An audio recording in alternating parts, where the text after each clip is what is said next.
तो सीमा सुरक्षा बल के डीजी और सारे अधिकारी बैठकर एक ऐसी एसओपी बनाए जो सभी खतरों को नाप लेने में सक्षम हो। अभी अभी कुछ दिन पहले मैंने वाइब्रेंट विलेज कार्यक्रम 2 का आसाम में लोकार्पण किया था और वाइब्रेंट विलेज 2 और वाइब्रेंट विलेज 1 मिलकर बहुत महत्वपूर्ण सुधार गांवों की स्थिति में करने का लक्ष्य हमारे प्रधानमंत्री जी ने रखा है।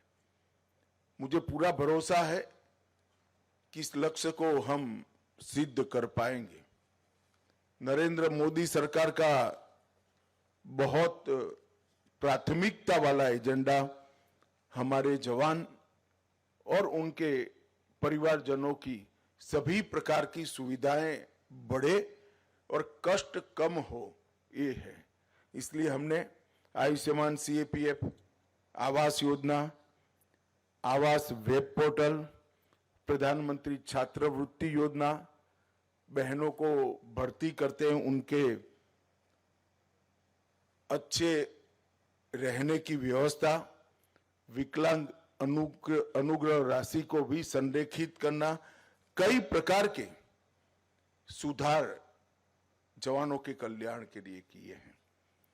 मैं आज बिहार के सीमांचल के क्षेत्र में आया हूं, तब मैं बिहार की जनता को भी कहना चाहता हूं कि हमने चुनाव में बिहार की जनता को वादा किया था कि हम बिहार को घुसपैठियों से मुक्त करेंगे। घुसपैठियों से मुक्ति से मतलब सिर्फ मतदाता सूची से नाम हटाना नहीं, हम कृतनिश्चयी है कि एक एक घुसपैठिए को भारत की भूमि से चुन चुन कर भारत के बाहर भेजने का कार्यक्रम करेंगे। और भारतीय जनता पार्टी स्पष्ट कर देना चाहती है, मेरी सरकार भी स्पष्ट करना चाहती है कि वादा चुनावी वादा नहीं है। नरेंद्र मोदी सरकार का ये दृढ़ संकल्प है कि पूरे देश को हम घुसपैठियों से मुक्त करेंगे और ये पूरे सीमांचल क्षेत्र में ये शुरुआत कुछ ही समय में होने जा रही है। मैं खुद चुनाव के वक्त 4 दिन सीमांचल में रहा था, हर जिले में गया हूं और ये वादा किया है जनता को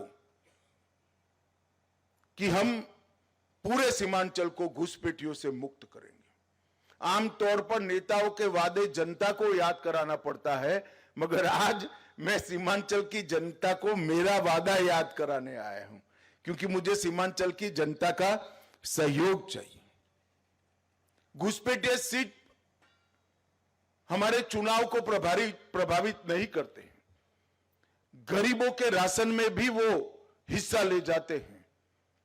हमारी रोजगारी में भी हमारे युवाओं की सारी संभावनाओं को क्षीण करते हैं और इसके साथ साथ राष्ट्र की सुरक्षा के लिए भी एक घुसपैठिए बहुत बड़ा चैलेंज है। और अब समय आ गया है कि समूचे देश ने हर स्तर पर काम कर घुसपैठियों से देश को मुक्त कराने का एक अभियान हाथ में लेना पड़ेगा। यह 3 दिन में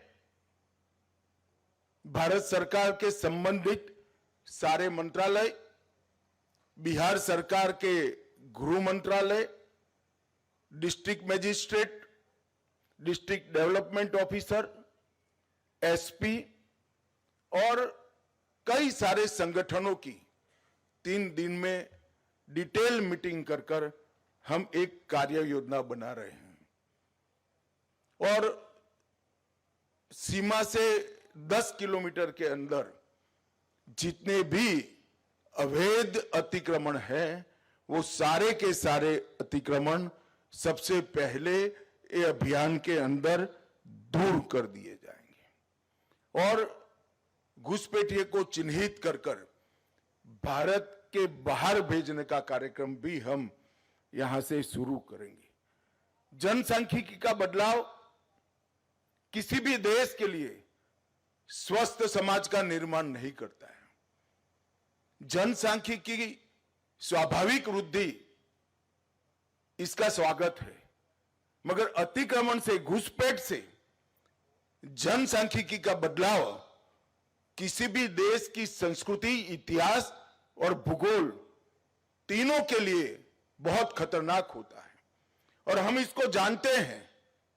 इसीलिए सरकार ने निर्णय किया है कि उच्च स्तर पर जनसांख्यिकी परिवर्तन की उच्च स्तरीय समिति का घोषणा किया जाएगा और वो समिति न केवल सीमांत क्षेत्र, पूरे देश के जनसांख्यिकी के परिवर्तनों को बहुत डिटेल, बारीकी से अभ्यास करेगी और भारत सरकार को इस जनसांख्यिकी परिवर्तन को कुदरती बनाने के उपाय सुझाएगी।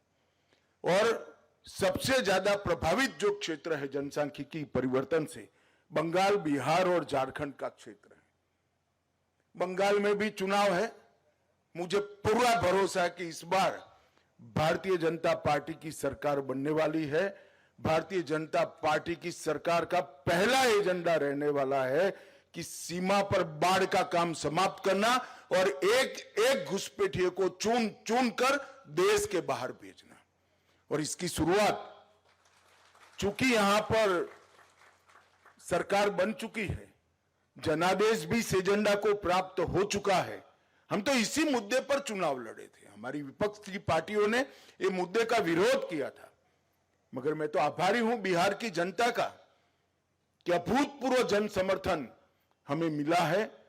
बिहार के कल्याण के एजेंडा के साथ साथ वो मैंडेट में घुसपैठियों को निकालना भी शामिल है।